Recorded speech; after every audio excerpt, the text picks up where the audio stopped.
여러분 안녕하십니까? 어제 고흥 나로 우주센터에서 한국형 우주발사체 누리호가 성공적으로 발사됐습니다. 누리호의 발사 순간을 현장에서 지켜보기 위해 많은 시민들이 고흥을 찾았는데요. 설렘과 기대감이 가득했던 고흥 우주발사 전망대 등에서는 누리호의 실시간 비행 상황이 전해질 때마다 환호성을 지르며 함께 기뻐했습니다. 이성각 기자가 보도합니다. 이른 아침부터 전남 고흥군의 우주발사 전망대와 인근 해수욕장 등에 몰려든 시민들. 설렘과 기대감이 가득했던 고흥 발사 현장 주변에는 발사 시각이 임박해오자 긴장감이 감돌았습니다. 발사대를 주시하던 시민들. 마침내 15km 떨어진 발사대에서 연기가 피어오르고 섬광이 비치자 환호성이 터져나옵니다. 하늘로 치솟은 누리호가 시야에서 완전히 사라질 때까지 순간의 시간이었지만 누리호의 궤적에서 눈을 떼지 못했습니다. 가족과 함께 휴대전화 카메라로 누리호의 역사적 비행 모습을 기록하기도 했습니다. 누리호가 우주에 도착했으면 좋겠고 그 텔레비전에서만 보던 우주선을 봐가지고 정말 기쁘고 뿌듯해요. 누리호의 실시간 상황이 전달될 때마다 시민들은 박수를 치며 기뻐했습니다. 특히 우리나라 기술력에 대한 자긍심을 드러냈습니다. 우주에서 우리나라 대한민국의 기술을 마음껏 펼칠 수 있지 않을까라는 기대가 있습니다. 발사 현장을 지켜본 어린이들의 기대는 우주강국 그리고 우주 탐사의 꿈으로 옮겨갔습니다. 우리나라의 기술로 발사체를 만들어서 우주에 보낸 게 자랑스럽고 달 탐사선 보낸다는데 그것도 꼭 성공했으면 좋겠어요. 우리나라 최초 우주 발사체 나로우부터 누리호 1, 2차 발사까지 현장에서 관람객을 맞아온 전남 고흥 군민들은 남다른 기대와 감회로 누리호 발사 성공의 순간을 함께했습니다. KBS 뉴스 이성각입니다. 한편 누리호에 실린 조선대의 초소형 위성, 이른바 큐브 위성이 정상적으로 궤도에 안착할 수 있을지 관심입니다. 4개의 큐브 위성을 실은 성능 검증 위성은 오는 29일 고도 700km 궤도에서 조선대 오현웅 교수팀이 개발한 스텝 큐브 2 위성을 첫 번째로 사출할 예정입니다. 조선대 오 교수팀은 큐브 위성이 궤도에 안착하면 조선대에 설치된 지상국을 통해 첫 번째 교신을 진행할 예정입니다. 스텝 큐브 2 위성은 무게 9.8kg의 초소형 위성으로 앞으로 백두산 천지의 분화 징후와 산불 감지 등의 역할을 수행하게 됩니다. 이제 전 국민의 시선이 다시 고흥 나로 우주센터로 모아졌습니다. 나로호가 처음 발사된 뒤로 9년이 지났는데요. 고흥군을 대한민국 항공 우주 산업의 중심지로 성장시키기 위한 새로운 전략과 계획도 필요한 시점입니다. 전라남도가 계획하고 있는 고흥 항공 우주 산업의 미래를 백미선 기자가 취재했습니다. 고흥 나로 우주센터에서 한국형 우주 발사체가 처음으로 발사된 건 2009년. 2차례 실패 후 2013년 발사에 성공하면서 우주 강국의 꿈도 시작됐습니다. 나로 우주센터가 들어선 지 13년. 그 사이 고흥은 누적 관람객 100만 명을 앞둔 나로 우주과학관을 중심으로 학생들의 수학여행지로 각광받았습니다. 그런가 하면 드론 연구와 시연이 가능한 국내 최초 드론 센터가 문을 열었고 미래 비행체 실증 단지인 국가 비행 성능 시험장도 들어섰습니다. 우주과학 교육 테마파크, 우주기업 산업단지가 갖춰지면 관광객 유입, 일자리 창출 등 지역 경제에 큰 도움이 될 것으로 기대하고 있습니다. 하지만 우주 산업 분야 기업체나 연구소 유치 등은 여전히 더딘 실정입니다. 관련 업체들은 경기도와 서울 그리고 연구와 시설 인프라를 갖춘 경남과 대전에 집중돼 있습니다. 전라남도는 우주센터 인근의 민간 발사장과 항공우주연구원 발사체 본부 유치 등을 통해 연구와 인프라를 갖춘 우주발사체 클러스터 조성으로 돌파구를 찾습니다. 투입 예산은 10년간 8천억 원.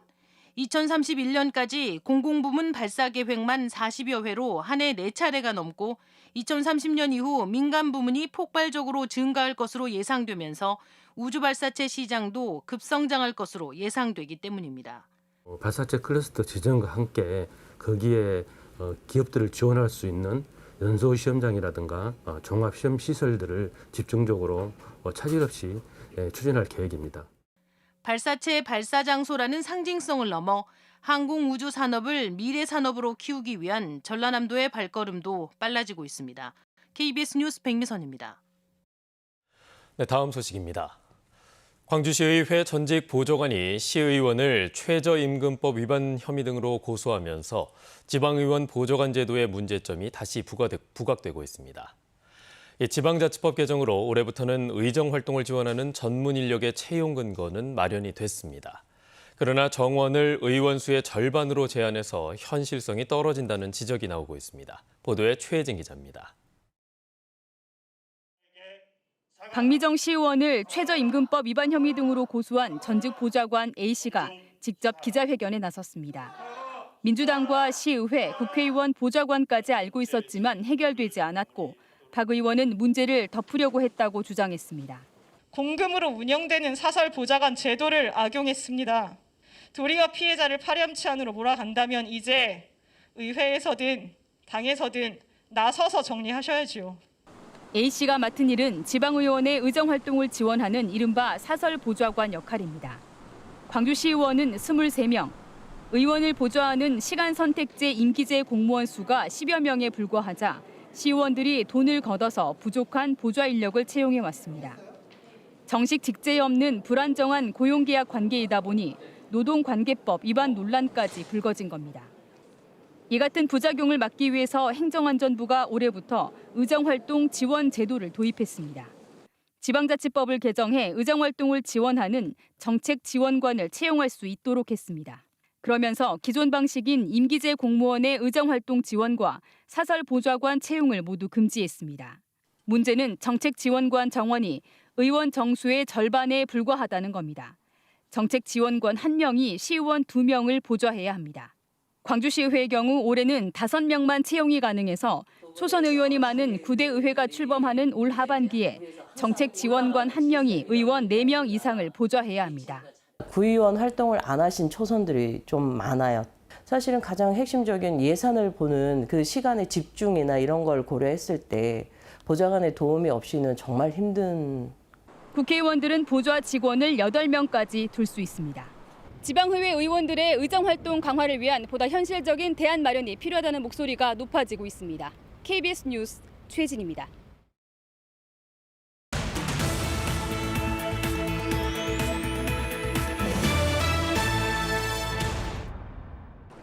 국립호남권 생물자원관이 목포시 고화도에서 멸종위기 야생생물 2급인 흰발롱개 서식을 국내 최초로 확인했다고 밝혔습니다.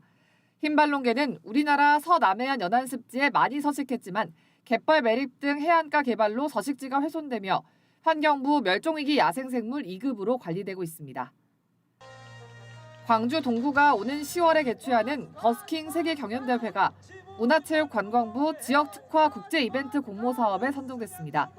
동구는 버스킹 경연대회에 대한 관심이 커지면서 참가 신청 마감일을 오는 27일까지 연장했습니다. 대한조선이 그리스에서 수주한 15만 4천 톤급 유조선 건조를 마치고 명명식을 열었습니다. 어제 대한조선 선박 건조장에서 그리스 선주사 대표 등 50여 명이 참석한 가운데 열린 명명식에서는 유조선의 이름을 포르투로 붙이는 등 건조를 축하하는 행사가 진행됐습니다. 춘천시가 훈련된 반려견과 함께 심리적으로 어려움에 처한 사람들을 보살피는 반려동물 매개활동 관리사를 양성합니다. 교육과정은 매개활동 겸 훈련 교육 등으로 진행되며 교육 수료 뒤 평가를 거쳐 자격증을 취득하게 됩니다. 지금까지 단신브리핑이었습니다. 광주시의회 의장과 상임위원장을 재선 의원 가운데 선출하도록 한 민주당 광주시당의 방침에 대해 비판이 제기됐습니다. 참여자치 21은 논평을 내고 당이 자체 지침으로 후보를 재선으로 제안한 것은 주류와 비주류 간의 갈등 방지를 명분으로 의원들의 자율적 판단과 권리를 막는 비민주적인 방침이라고 지적했습니다. 또 집행부와 의회 모두 민주당 일색인 상황에서 다른 당과의 관계에서 협치 노력이 중요하다고도 덧붙였습니다. 광주시 교육청 청사 이전 논의가 구체화될 것으로 보입니다. 이정선 광주시 교육감 당선인 인수위원회는 최근 실무자 6명으로 구성된 청사 이전 전담팀을 꾸렸다고 밝혔습니다. 인수위 대변인은 전담팀이 시교육청의 자산 가운데 주변 토지 매입 등으로 2만 5천여 제곱미터를 확보할 수 있는 부지를 살펴보고 있다고 밝혔습니다. 광주 서구 화정동에 위치한 시교육청 건물은 지난 1988년에 지어졌으며 사무실과 주차 공간이 협소해서 이전 필요성이 제기돼 왔습니다.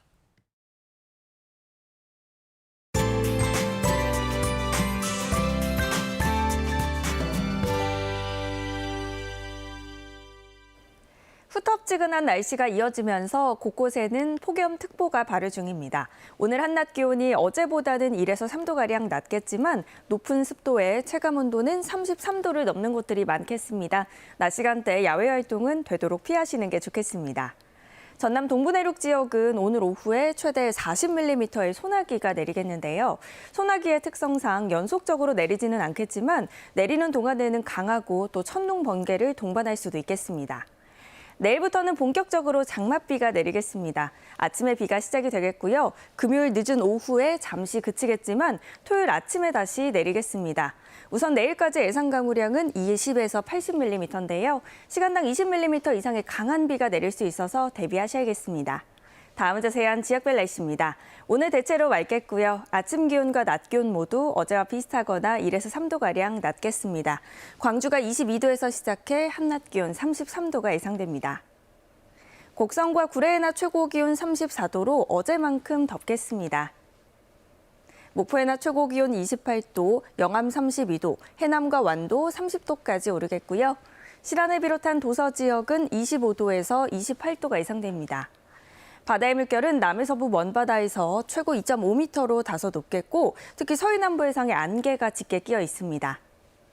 내일 비가 내리면서 더위는 다소 누그러지겠습니다. 날씨였습니다.